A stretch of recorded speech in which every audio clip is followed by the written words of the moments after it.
एक दिन राजा परीक्षित ने एक प्रश्न कर दिया सुखदेव जी महाराज। महाराज एक बात बताओ, भगवान किसे जल्दी मिलते हैं? भगवान किसे जल्दी मिलते हैं? सुखदेव ने कहा, राजन परीक्षित, सारी धरती के सम्राट हो तुम, पूरे अजनाब खंड के राजा हो, बुद्धिमान हो, तुम ही बताओ भगवान किसको जल्दी मिलते हैं। जब नहीं बताओगे तो हम तो बता ही देंगे। राजा परीक्षित ने कहा, महाराज हमें तो ऐसा लगता है कि जिसके आचरण अच्छे होते हैं उन्हें भगवान मिलते हैं। सुखदेव बोले, नहीं, व्याधस्या आचरणम का। चित्रकूट में रहने वाले कोल भीलों के कौन बड़े अच्छे आचरण थे, जाड़े भर नहाते ही नहीं थे। और भगवान को जब वनवास हुआ है तो 12 साल भगवान चित्रकूट में रहे हैं। 12 साल, 2 साल में सारी लीलाएं की। क्या आचरण था उनका? बोले, महाराज तो हमें ऐसा लगता है कि जिसकी उम्र ज्यादा होती है। सुखदेव बोले, ध्रुवस्य चा वयो का। ध्रुव की कौन बड़ी उम्र थी? 5 साल के ध्रुव, और भगवान ने दर्शन दिए। तो महाराज हमें तो ऐसा लगता है जो ज्यादा पढ़ा लिखा होता है उसे भगवान मिलते हैं। सुखदेव बोले, का विद्या गजेंद्र। हाथी कितना पढ़ा लिखा था, गजेंद्र कितना पढ़ा था, एक कमल का पुष्प उठाया, भगवान दौड़े चले आए। महाराज तो हमें ऐसा लगता है कि जिसकी जाति ऊंची होती है उसको भगवान मिलते हैं। सुखदेव बोले, का जाति विदुरश। विदुर की कौन बड़ी ऊंची जाति थी? दासी पुत्र थे विदुर, और भगवान विदुर को काका कहते थे। काका, कन्हैया काका कहते थे विदुर को, चाचा। का जाति विदुरस्य। जैसे ही विदुर का नाम लिया, राजा परीक्षित ने कहा सुखदेव जी से, महाराज हमें ये विदुर का संक्षिप्त चरित्र जरूर सुनाइए। हमारे देहातों में कहावत कही गई है, दुर्योधन की मेवा त्यागी साग विदुर घर। आइए विदुर जी की कहानी। यदा तु राजा स्वसुतान साधुन पुष्णन्न धर्म ही विनष्ट दृष्टि। यदा तु राजा, पांडवों के साथ कौरव जब अत्याचार कर रहे थे, अनाचार कर रहे थे, दुराचार कर रहे थे, लाक्षागृह में जलाने का प्रयास किया जा रहा पांडवों, जहर में लड्डू, जहर से मिश्रित लड्डू खिलाए जा रहे, जुआ खेल करके, पासा फेंक करके हराने का इंतजाम किया जा रहा। विदुर जी महाराज दरबार में पहुंच गए और धृतराष्ट्र सिंहासन पे विराजमान, विदुर जी नीचे बैठे हैं और हाथ जोड़ करके धृतराष्ट्र से, मैं मंत्री होने के नाते नहीं ना, आपका भाई होने के नाते नहीं, लेकिन एक नागरिक होने के नाते एक निवेदन करने आया। धृतराष्ट्र ने कहा, कहिए क्या निवेदन है आपका? विदुर ने कहा, राजन अन्याय की बेल पर कभी अमृत का फल नहीं लगता है। पांडव कमजोर नहीं है, आपके बेटे पांडवों के साथ अन्याय कर रहे, अत्याचार कर रहे, लाक्षागृह में जलाने का प्रयास कर रहे हैं। वो कमजोर नहीं है, केवल आपका सम्मान करते। जैसे हाथी कमजोर नहीं होता है, लेकिन 1.5 फुट का अंकुश हाथी को बस में कर लेता है। क्या हाथी अंकुश के बस में रहता है? नहीं, अंकुश का सम्मान करता है। इतना बड़ा शरीर और 1.5 फुट का अंकुश महावत लिए होता है, नहीं, अंकुश का तो सम्मान करता है। यही बात कह रहे हैं विदुर जी, भैया राजन, ये पांडव आपका सम्मान कर रहे हैं इसलिए बोलते नहीं है। ये आपके घर में जो दुर्योधन पैदा हुआ है ये कलंक हो गया है। अरे राम राम, अगर गांव में एक परिवार के छोड़ने से पूरा गांव सुरक्षित रहता है तो उस परिवार को छोड़ देना चाहिए। हमारे क्षेत्र में एक गांव के छोड़ने से अगर क्षेत्र सुरक्षित रहता है तो गांव का परित्याग कर देना चाहिए। देश में एक जनपद छोड़ने से, जिला छोड़ने से अगर देश सुरक्षित है तो उस जिले का परित्याग कर देना चाहिए। परिवार में अगर एक व्यक्ति के छोड़ने से हमारा पूरा परिवार सुरक्षित है तो उस व्यक्ति को छोड़ देना चाहिए। हमारे अंग में कोई रोग हो गया है, अगर हमारी उंगली कटने से हमारा शरीर सुरक्षित है तो उंगली को काट देना चाहिए, काट ही देते। मेरे कृपालु श्रोताओं, ऐसी बातें हो रही थी। विदुर कह रहे थे आपकी बाहर की आंखें तो बंद ही है, अंधे हो ना भैया धृतराष्ट्र, बाहर की आंखें बंद हैं, आपकी अंदर की भी आंखें बंद हैं। ये बातें हो रही थी, तब तक दुर्योधन आ गया। दुर्योधन ने सुन लिया अपने कान से, कड़कती आवाज में बोला, ऐ दासी के बेटे विदुर। काका नहीं कहा इसने, ना मंत्री भी नहीं कहा, अब शब्दों से संबोधित किया, ऐ दासी के पुत्र विदुर, मेरे कारण तेरा मंत्री पद है और आज से मैं तुझे इस पद से निष्कासित करता हूं। आज से तेरा मंत्री पद नहीं रहेगा मेरे राज्य में। हमारे खिलाफ हमारे पिता को भड़काते हो, तुम्हें शर्म नहीं आती? विदुर ने दुर्योधन से उल्टे हाथ जोड़े, बेटा दुर्योधन, हमारा ऐसा मंतव्य नहीं था। नहीं नहीं, दुर्योधन ने कहा, निष्कासित, निर्वासित हो जाओ, हमारे राज्य से बाहर निकल जाओ। शांत स्वभाव विदुर अपनी पत्नी विदुरानी को लेकर के, आंखों में आंसू लेकर के और राज्य को प्रणाम करते हुए जंगल में केले के वन में आ गए, कदली वन में आ गए। केले के वन में विदुर और विदुरानी रह रहे हैं, केले के फल खाते हैं, बड़े संतोषी हैं विदुर। मेरे कृपालु श्रोताओं, कई वर्ष व्यतीत हो गए। ओम नमो भगवते वासुदेवाय 12 अक्षर मंत्र का जाप करते और कदली वन में रहते हैं। काफी वर्षों के बाद एक दिन विदुर आई, उसी बगिया में विदुरानी से बोले, अजी सुनती हो? विदुरानी ने कहा, क्या? बोले, आज हस्तिनापुर सजाया जा रहा। क्यों? आज पांडवों के भाग्य का फैसला है। कौन करेगा? द्वारिकाधीश कृष्ण, कृष्ण आ रहे हैं आज फैसला करने। विदुरानी ने कहा, तो आजकल आपका मंत्री पद तो है नहीं, अब हम लोग अंदर तो जा नहीं पाए। विदुर ने कहा, विदुरानी मन छोटा न करो। विदुरानी बोली, इतनी भीड़ में वो द्वारिकाधीश कन्हैया हमें कैसे देख पाएगा? बहुत भीड़ होगी, पूरा हस्तिनापुर एकत्रित होगा, पांडवों के भाग्य का फैसला है। विदुर ने कहा, मन छोटा न करो, कन्हैया की बड़ी बड़ी बाहें हैं और बड़ी लंबी दृष्टि है, देख लेंगे, कहीं न कहीं से तो देख ही। अगर हमारा सच्चा प्रेम होगा तो उनकी नजर जरूर हम पर पड़ेगी। देखिए, आप ईश्वर को देखें या न देखें, लेकिन ईश्वर आपको देखता है। एक अंधा था, अंधा मंदिर जा रहा था, दिखाई नहीं देता था सूरदास को। चले जा रहे थे, रास्ते में कुछ बच्चे मिले खेलते हुए। बच्चों से सूरदास ने कहा, बेटा मंदिर का रास्ता हमें बता, हमें जरा मंदिर का रास्ता बताओ। बच्चे हंसने लगे, सूरदास जी तुम मंदिर काय के लिए जा रहे हैं? सूरदास ने कहा, दर्शन करने जा रहा हूं, भगवान को देखने जा रहा हूं। बच्चों ने कहा, तुम्हारे तो आंखें नहीं है, तुम कैसे देखोगे? बड़ा अद्भुत उत्तर दिया सूरदास ने। सूरदास बोले, बेटा हमारे आंखें नहीं है, हम भले ही भगवान को न देख पाए, लेकिन भगवान तो हमें देख लेंगे कि हम उनके दर्शन करने के लिए आए। तो भगवान तो सबको देखता है, आप देखें, कोई देखे या ना देखे, अल्लाह देख रहा है, वो भगवान देखने वाला है, सबको देख रहा है, लाख आंख से देख रहा है, तुम्हें देखने वाला। मेरे कृपालु श्रोताओं, विदुरानी ने विदुर से कहा, कैसे जा पाएंगे, बड़ी भीड़ होगी। विदुर ने कहा, तो मन छोटा न करो विदुरानी, आज भगवान के दर्शन हो, हम लोग आज जरूर चलेंगे, जरूर चलेंगे हस्तिनापुर।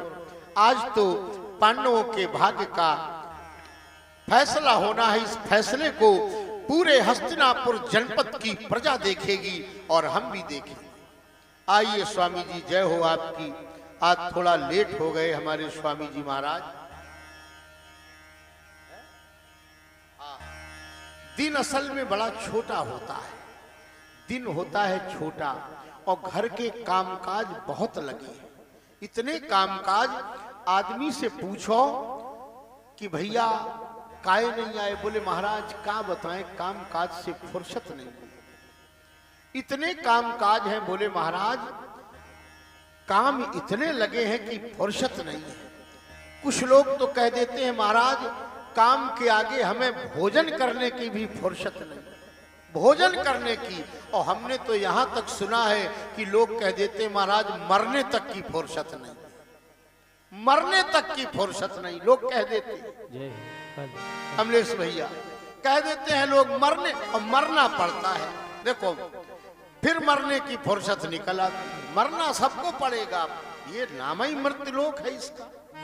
यहां तो सुबह भोजन बना दो, शाम को बासी कहलाता है और दूसरे दिन खाने योग्य नहीं रहता, तीसरे दिन तो मनुष्य क्या जानवर भी नहीं खाएंगे उसको। मेरे कृपालु श्रोताओ, ये मृत्यु लोक है, यहां सब कुछ जाना है, यहां कुछ रहना नहीं, शाश्वत नहीं है। संसरति संसारा, ये तो सरकता रहता है। मेरे कृपालु श्रोताओ, विदुर जी साधु हैं, सज्जन है। साधु की पहचान मैंने कल बताया था, साधु की पहचान आकृति से नहीं कृति से होती, आकृति से नहीं होती।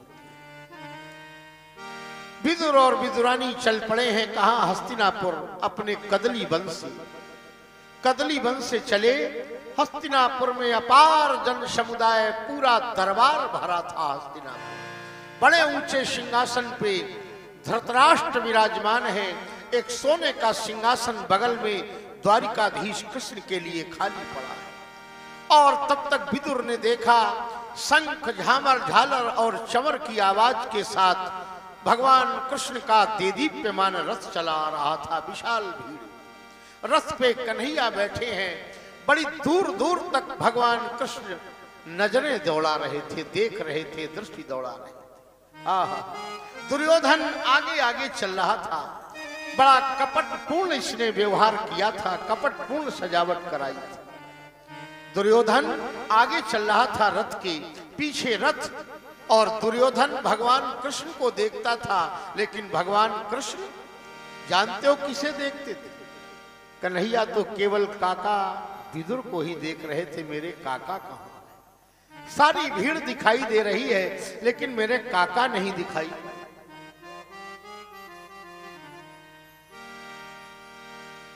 जय हो, हमारे वयोवृद्ध हमारे मंच पर आए, व्यासपीठ का सम्मान किया है आपने। हम इन वयोवृद्धों को स्वयं प्रणाम करते हैं, ये हमारे लिए पिता तुल्य हैं। मेरा प्रणाम स्वीकारें।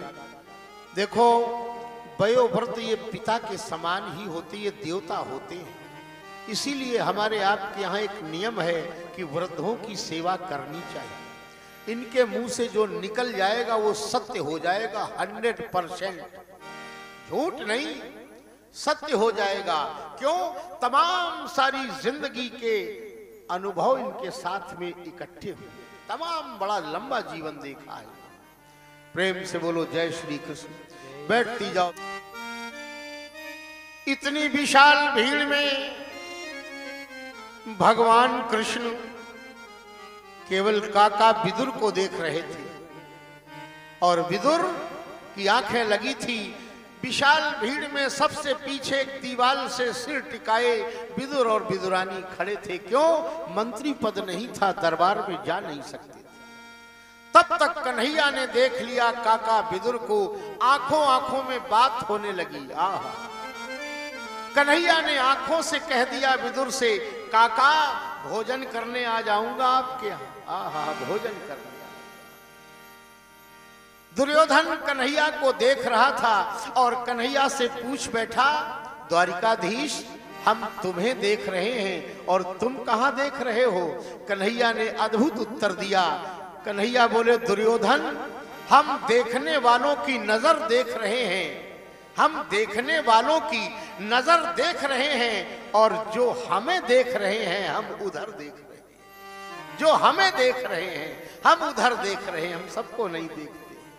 काका को देख लिया, काका से इशारे में कह दिया, काका भोजन करने आऊंगा आज। विदुर जी अपनी पत्नी विदुरानी से बोले, जाओ आज द्वारिकाधीश कन्हैया आएंगे, जाओ अपनी कुटिया को लीप पोत के सजा लो। द्वारिका का राजा है वो, और स्वभाव से बड़ा हंसमुख रहा है, न जाने कैसे चला है। जाओ तुम कुटिया को सजाओ, लीपो, और मैं जा रहा हूं बाजार से माखन मिश्री लेने के लिए। क्या खिलाओगी द्वारिका के राजा को? इतना बड़ा राजा आ रहा है, माखन मिश्री ले आऊं कन्हैया के लिए। गोप कुमारों की बाजार में चले गए, और इधर विदुरानी चली गई कहां? विदुरानी अपनी केले के वन में कुटिया को लीप पोत करके तैयार करने लगी। उधर भगवान कृष्ण रथ से उतार करके बड़े ऊंचे सिंहासन पर विराजमान दुर्योधन को बुलाया। दुर्योधन, एक बात बताओ, ये पांडव तुम्हारे भाई हैं कि नहीं? दुर्योधन ने कहा, मेरे भाई हैं, खास काका के लड़के हैं। कन्हैया ने कहा, तो राज्य में इनका आधा अधिकार है कि नहीं? दुर्योधन कड़क करके खड़ा हो गया, आधा अधिकार? शूच्यग्रे नैव दास्यामि बिना युद्धेन केशवा। अय केशव, अय कृष्ण, तुम आधे राज्य की बात करते हो, मैं सुई के नोक के बराबर भी धरती नहीं दूंगा बिना लड़ाई की। कन्हैया बोले, दुर्योधन, अभी तुमने युद्ध की विभीषिका देखी नहीं ना? हजारों स्त्रियां विधवा हो जाएंगी, हजारों माताएं अनाथ हो जाएंगी, न जाने कितने बेटे समाप्त हो जाएंगे, न जाने कितने वृद्धों की लाशें उठ जाएंगी, खून की नदियां बहेंगी महाभारत जब होगा। केवल नाना और नानी से तुमने कहानी में युद्ध सुना होगा, देखा नहीं। धृतराष्ट्र ने हाथ पकड़ लिया चुपके से दुर्योधन का। दुर्योधन क्षमा मांगने लगा, द्वारिकाधीश क्षमा करना, स्वभाव से कुछ थोड़ा उद्दंड रहा हूं, अधिक बात में बोल गया। चलो ये राजपाट की बात छोड़ो, आज हमारी मां गांधारी ने 56 प्रकार के व्यंजन बनाए, 56। तुम्हारा निमंत्रण है।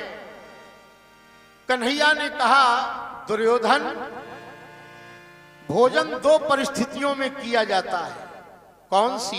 पहली परिस्थिति कि भोजन कराने वाले के मन में श्रद्धा हो, और दूसरी परिस्थिति भोजन करने वाले के पेट में भूख हो। तो दोनों परिस्थितियां प्रतिकूल हैं, न तुम्हारे मन में श्रद्धा है, न तुम्हारे भोजन की हमारे पेट में भूख है। हमारा काका विदुर के यहां निमंत्रण है आज। कन्हैया बोले, क्यों? ये अभिमान में भोजन करा रहा था ना। मेरी मां गांधारी ने 56 प्रकार के व्यंजन बनाए, आज मेरा काका विदुर के यहां निमंत्रण है। दुर्योधन ने कहा, विदुर ने कब आपको निमंत्रण दे दिया? आप तो सीधे हस्तिनापुर आए हैं। कन्हैया बात बनाने में बड़े आगे। बोले, देखो दुर्योधन, जब हम द्वारिका में थे तो काका विदुर का पत्र गया था मेरे पास कि हस्तिनापुर जब भी आना तो रहना चाहे जहां, लेकिन भोजन हमारे यहाँ। तो आ गया हूं मैं तुम्हारे महल में, लेकिन भोजन काका विदुर किया। दुर्योधन ने कहा, विदुर क्या खिलाएगा? उसके खाने के लिए तो कुछ है नहीं, खुद तो केले खा के जीवित है, क्या खिलाएगा तुम्हें?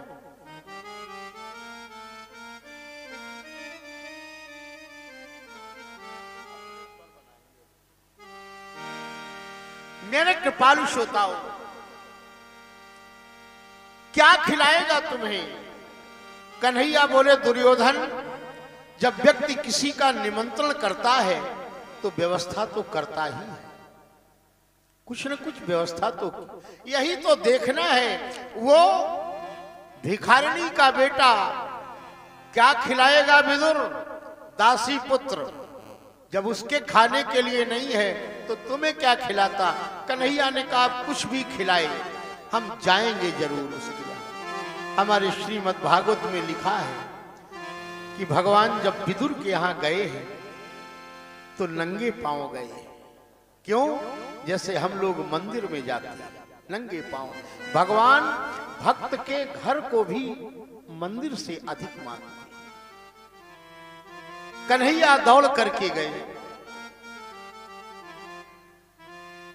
श्री कृष्ण गोविंद हरे मुरारे, हे नाथ नारायण वासुदेव।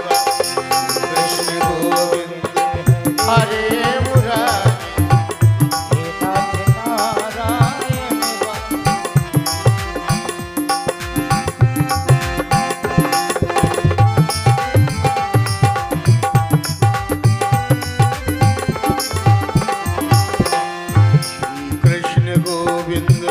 हरे मुरारे, हे नाथ नारायण वासुदेवा। श्री कृष्ण गोविंद हरे मुरारे, हे नाथ नारायण वासुदेवा। हे नाथ नारायण वासुदेवा, हे नाथ नारायण वासुदेवा। हे कृष्ण नारायण वासुदेवा, हे कृष्ण नारायण वासुदेवा। कृष्ण गोविंद हरे मुरारे, हे नाथ नारायण वासुदेवा। श्री कृष्ण गोविंद हरे मुरारे, हे नाथ नारायण वासुदेवा।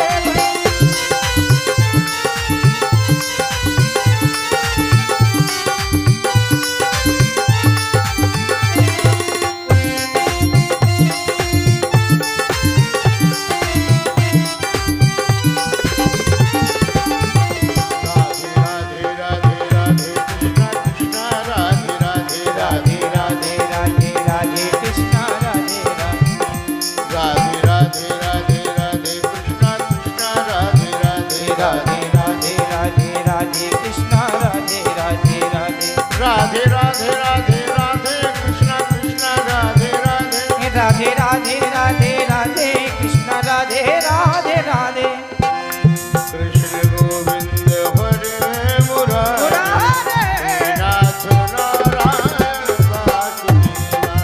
श्री कृष्ण गोविंद हरे मुरारे, हे नाथ नारायण वासुदेवा। हे कृष्ण हे यादव हे सखेती, हे कृष्ण हे यादव हे सखेती। हे कृष्ण हे यादव हे सखेती, गोविंद दामोदर माधवेति। यह गीत गाकर तननाथ त्यागू, श्री कृष्ण गोविंद हरे मुरारे। भगवान कृष्ण आज नंगे पैरों गए हैं। कहां? काका विदुर के यहां। और काकी विदुर तो गए हैं गोप कुमारों की बाजार में माखन मिश्री लेने के लिए, और इधर काकी अपनी कुटिया को लीप पोत करके स्नान कर रही थी, नहा रही थी विदुरानी। और कन्हैया पहुंच गए, आवाज लगाने लगे, काकी री काकी, खोल दे किवाड़े हाय। बोली अनमोल सुन ध्यान यो उचटी गयो। ऐसी वाणी जब सुनी, काकी का ध्यान गया, लगता है कुटिया के बाहर कोई खड़ा है। और कन्हैया काकी री काकी, खोल दे किवाड़े हाय। बोली अनमोल सुनी ध्यान यो उचटी गयो। तो काकी नगन उठी धाई, गीले वस्त्रों में दौड़ पड़ी, विदुरानी प्रेमी और पागल की एक दशा होती है। ये प्रेम है विदुरानी का, वस्त्र बदलने का ध्यान नहीं। नगन उठी धाई ब्रजराज की बानी सुनी, पौरी विदुरानी को प्रेम यो प्रगट भयो। कन्हैया जान गए विदुरानी हमारे प्रेम में इतनी पागल है कि वस्त्र भी नहीं बदले हैं, गीले वस्त्रों में आ गई है। जैसे ही किवाड़े खोले हैं काकी ने, तो नेह जानो गोविंद विशंभर है दिगंबर देह। कन्हैया ने नेह से अपनो अंबर यो उलटी दयो। भगवान ने अपना पीतांबर कांधे से फेंको, झट नटवर पीतांबर पट, पीत पट काकी की कटी सो लिपट गयो। पीत पट काकी की कटी सो लिपट गयो। मेरे कृपालु श्रोताओं, जिसका कोई नहीं होता है उसके भगवान, उसके भगवान होते। काकी की कब्र में भगवान ही सबकी रक्षा करते। पीतांबर उड़ा दिया कन्हैया ने अपना, काकी अंदर ले आई कन्हैया। आज मग्न है प्रेमी और पागल एक तरह के होते। देखिए ये प्रेम शब्दातीत है। मैंने कहा था प्रेम की परिभाषा नहीं है, प्रेम की कोई डेफिनेशन नहीं है। प्रेम शब्दों में वर्णित ही नहीं होता है ना। प्रेम तो प्रेम है। पोथी पड़ी पड़ी जुग मुआ, पंडित भया न कोय। ढाई आखर प्रेम का पढ़े सो पंडित। है प्रेम जगत में सारी, और कुछ सार नहीं, और कुछ सार नहीं। और विदुर घर पाहुना,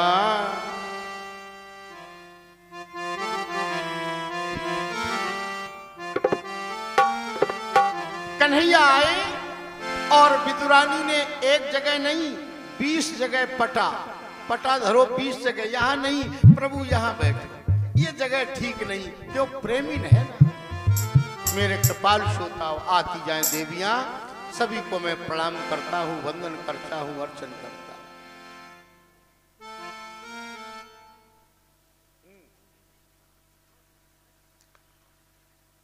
ये सभी धन्यवाद की पात्रा हैं।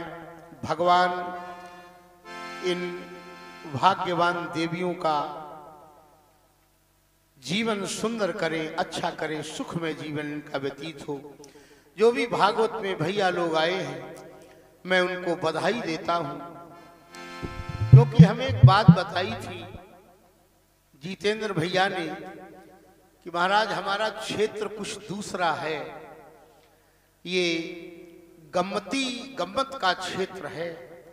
हमने कहा था हाँ है क्षेत्र। अब हमारा तो ये है कि हम तो विशुद्ध भागवत कहते हैं, और जो हमारे धर्म ग्रंथों में लिखा है उसका मैं वर्णन करता हूँ, गायन भी। लेकिन भागवत में श्लोकों का मूल रूपांतर, श्लोकों का प्रयोग ये अति आवश्यक है। अगर हम ऐसा नहीं करेंगे तो हम अपने पद से नीचे गिर जाएंगे और हमें दंड भोगना पड़ेगा। हमें दंड भोगना पड़ेगा, हमें नियमित यहाँ रहना पड़ता है। हम जितेंद्र भैया के अनुष्ठानी कार्यक्रम में आए हैं। हमें हमारा खान पान, हमारा रहन सहन सब कुछ हमें बदलना पड़ता है 8 दिन के लिए। क्यों? जब तक हम अपना सब कुछ बदलेंगे नहीं तब तक हमारे यजमान परिवार का भला नहीं होगा, कल्याण नहीं होगा। और सबसे बड़ी बात कि हमारे ईश्वर हमसे नाराज हो जाएंगे, हमारा भगवान नाराज, हमारा ठाकुर नाराज हो जाएगा। और आप लोग नाराज हो जाएंगे तो हमें जगह मिल जाएगी, लेकिन हमारे कन्हैया नाराज हो गए तो हम कहाँ जाएंगे? उन्हीं की शरण में जाएंगे। इसलिए हम तो अपनी कथा गोपाल को सुनाते हैं, कृष्ण भगवान को सुनाते हैं, ठाकुर को सुनाते हैं। और विदुर घर पाहुना, विदुर घर पाहुना, विदुर घर आज कन्हैया आए हैं देखिए, एक बुंदेली लोकगीत मैं आपको सुना रहा हूं इसी दृष्टांत के माध्यम से। विदुर घर पाहुना आज हरि आए, विदुर घर पाहुना आज हरि आए। विदुर घर पाहुना आज हरि आए, आज हरि आए, आज हरि आए, आज हरि आए, आज हरि आए, आज हरि आए, आज हरि आए, आज हरि आए, आज हरि आए। विदुर घर पाहुना आज हरि आए, विदुर घर पाहुना आज हरि आए।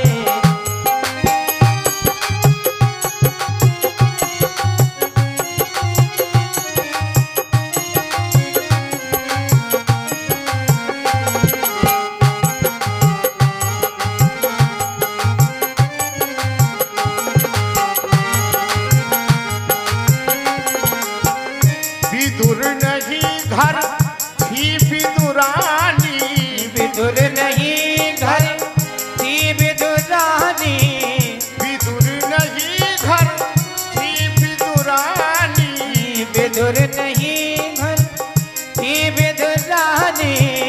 आवत देखे सारंग पानी, आवत देखे सारंग पानी, आवत देखे सारंग पानी, आवत देखे सारंग पानी।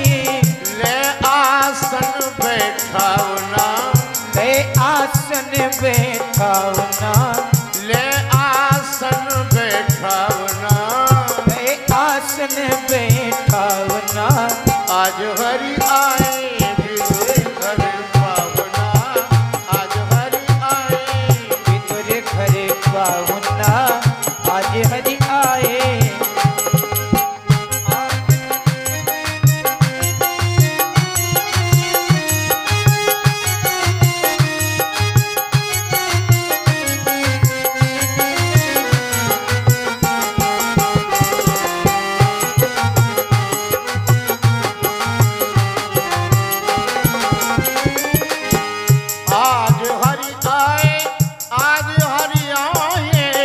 आज हरि आए, आज हरि आए, आज हरि आए, आज हरि आए, आज हरि आए, आज हरि आए, आज हरि आए, आज हरि आए, आज हरि आए, आज हरि आए, आज हरि आए, आज हरि आए।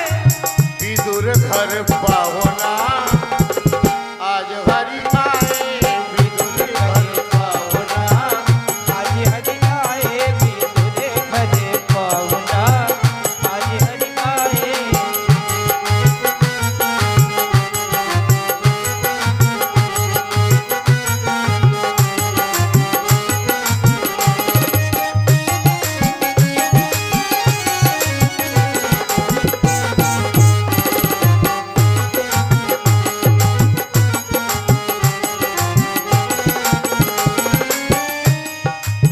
आवत ही हरि ये ही सुनायो, आवत ही हरि ये ही सुनायो। कन्हैया जैसे ही आए और काकी से बोले, काकी काकी जी हमें भूख सतायो, काकीरी हमें भूख सतायो, साग पात कछुलाओ ना, साग पात कछुलाओ ना, आज हरि आए, विदुर घर पाहुना आज हरि आए, विदुर घर पाहुना आज हरि आए, आज हरि आए, आज हरि आए, आज हरि आए, आज हरि आए, आज हरि आए। हाँ विदुर घर पाहुना आज हरि आए, विदुर घर आज हरि आए, विदुर घर पाहुना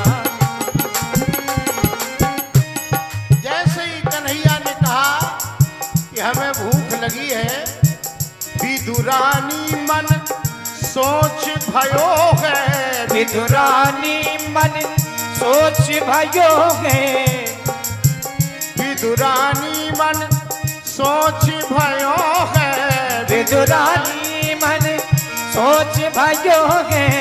घर में अब कछु नाही रहो है, घर में अब कछु नाही रखोगे, घर में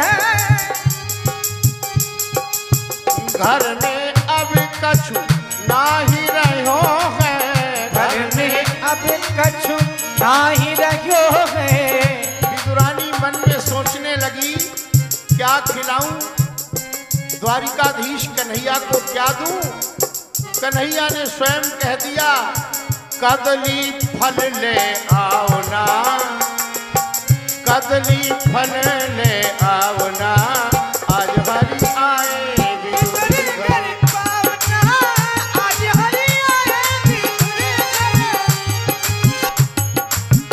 आज हरि आए, आज हरि आए, आज हरि आए, आज हरि आए, विदुरे करे पाहुना, आज हरि आए विदुरे करे पाहुना, आज हरि आए विदुरे करे पावना, आज हरि आए।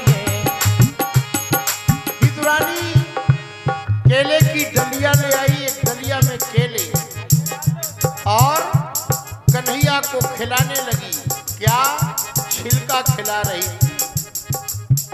कदली कदली दूर गिरायो, कदली कदली दूर गिरायो, छिलके का प्रभु भोग लगायो, छिलके का प्रभु भोग लगायो।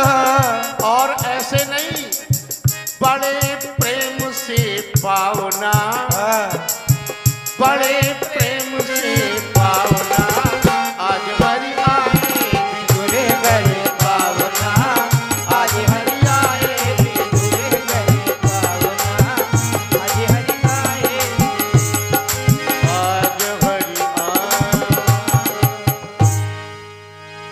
मेरे कृपालु श्रोताओं, अभी कुछ समय पहले आदरणीय श्री प्रमोद जी भैया सपत्नीक आए थे और 151 मुद्राओं से व्यास पीठ का सम्मान किया है आपने। शुभकामनाएं हैं और भगवान से, ठाकुर जी से मैं ये निवेदन करता हूँ, प्रार्थना करता हूँ कि हमारे प्रमोद भैया का जीवन सब परिवार सहित बच्चों के परिवार के मंगल में व्यतीत हो, यही मेरी ईश्वर से प्रार्थना है। और अभी अभी हमारे भैया श्री जितेंद्र सिंह जी, जो इस श्रीमद् भागवत जी के अधिष्ठाता हैं, जिनकी प्रेरणा से ये श्रीमद् भागवत जी हो रही है। प्रेरणा तो ठाकुर ही की है, भगवान की है। अनायास इनका प्लान बन गया हमारे जितेंद्र जी का। इन्होंने फोन पर हमसे बात की तो हमने संकोचवश इनसे कहा कि हम अभी मकरंदपुर में आए थे कथा कहने। वो ठाकुरों की कथा थी, चौहान लोगों की, और आपकी यदुवंशियों की कथा है। सुनेंगे लोग हमें, ऐसा तो नहीं कि न सुने, कुछ लोग आपत्ति भी कर सकते हैं। अरे बोले नहीं महाराज जी, आपकी कथा हमें पसंद है, आप सुनिए और सब लोग सुनेंगे, मेरा पूरा गांव आपको सुनेगा। और फिर भगवान की कथाएं आप सुनाती हैं, भगवान की कथा कौन नहीं सुनेगा। आपका स्वागत है महाराज जी। हमारी इच्छा है कि हमारे इस कार्य को अति शीघ्र किया जाए। वाह क्या बात है। हमारे जितेंद्र भैया ने व्यासपीठ का सम्मान 101 मुद्राओं से, और हमारे वाद्यकार जो गंधर्व बैठे हुए हैं यहाँ पर, सभी का सम्मान उन्होंने किया है। ये सब बधाई के पात्र हैं प्रमोद जी। और इसके साथ साथ हमारी बहनें भी, हमारी बेटियां भी आई हैं। नाम तो इनके मैं भूल जाता हूँ, क्योंकि एक दो हूँ तो हम याद रखिए, तमाम है बेटियां और सब एक ही जैसी है, सब एक ही जैसी दिखाई देती है। तो किसी को हमें रक्षा कहना है तो ऋचा कह जाते हैं, और किसी को देवांशी कहना है तो वैष्णवी कह जाते हैं। कोई श्रेया है, कोई कुछ है, कोई भूमि है, अब हम नाम भी नहीं मालूम। हाँ ये जरूर जानते हैं कि हमारी बिटिया जो शौर्य की माँ है वो अभी मेरे पास आई और 101 मुद्राओं से उस बिटिया ने व्यासपीठ का सम्मान किया और अपने इस भाई का मान बढ़ाया नरेश का। मैं बिटिया को प्रणाम करता हूँ। मेरी बहन है, वो मेरे लिए प्रणम्य है, पूज्य है, स्तुत्य है, वरेण्य है। सभी जो भी हमारे यहाँ आ रहे हैं सबका स्वागत करता हूँ, क्योंकि हमारा स्वभाव है, हम ब्राह्मण वंश में पैदा जरूर हुए हैं लेकिन सारे संसार को हम राममय देखते हैं। जहाँ तक मेरी दृष्टि जाती सब में मुझे ईश्वर का दर्शन दिखाई पड़ता है। हम मनुष्यों से स्नेह नहीं करेंगे तो किससे करेंगे? मनुष्यों का संसार है, मिट्टी के संसार में रह करके हम मिट्टी से परहेज करेंगे? ये संसार ही मिट्टी का है, क्या हम मिट्टी से परहेज करेंगे? ये सब हमारे अपने हैं और ब्राह्मण होने के नाते हमारा ये कर्म है और अपने कर्म में हम रत हैं।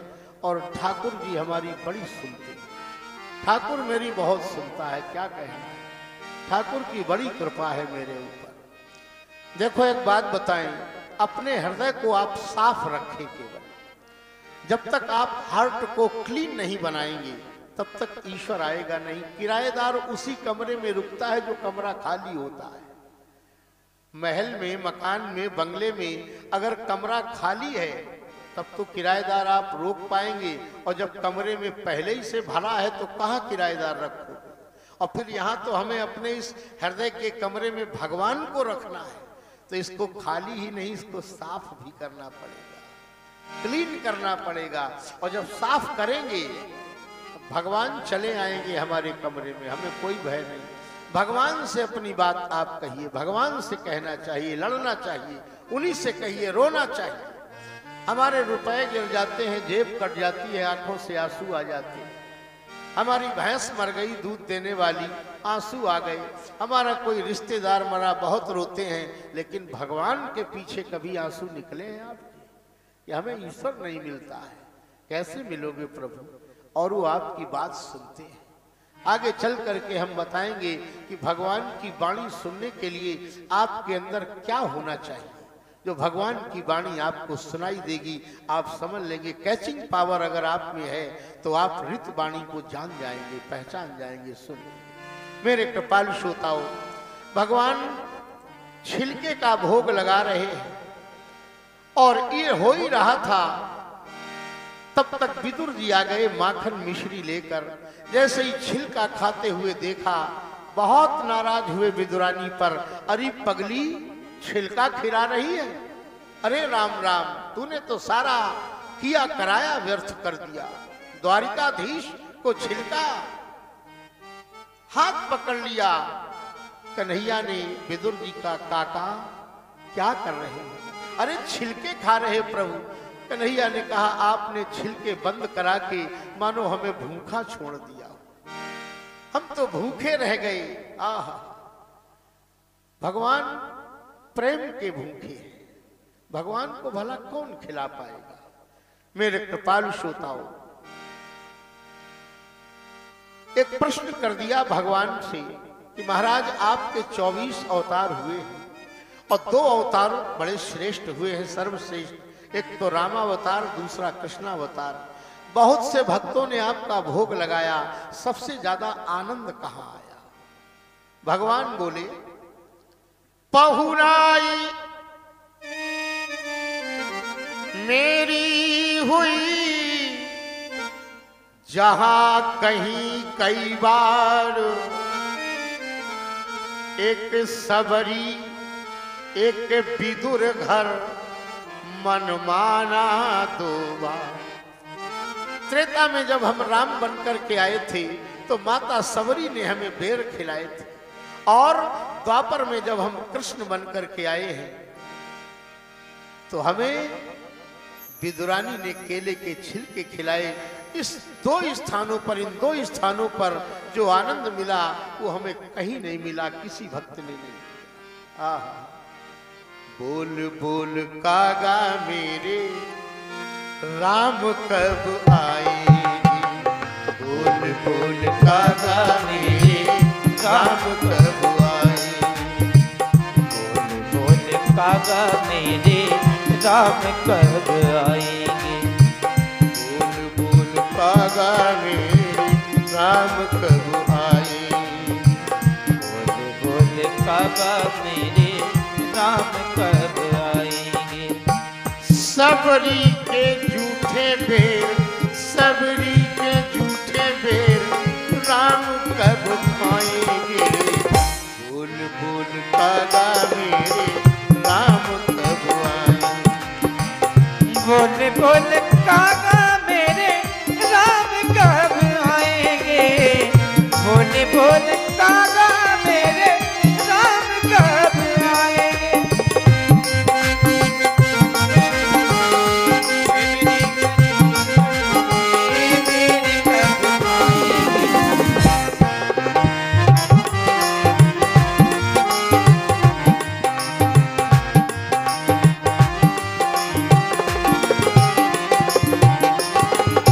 भगवान कह रहे हैं बस 2 ही बार, भाव का भूखा हूं मैं और भाव जग में सार है। भाव से हमको भजे तो भाव से बेड़ा।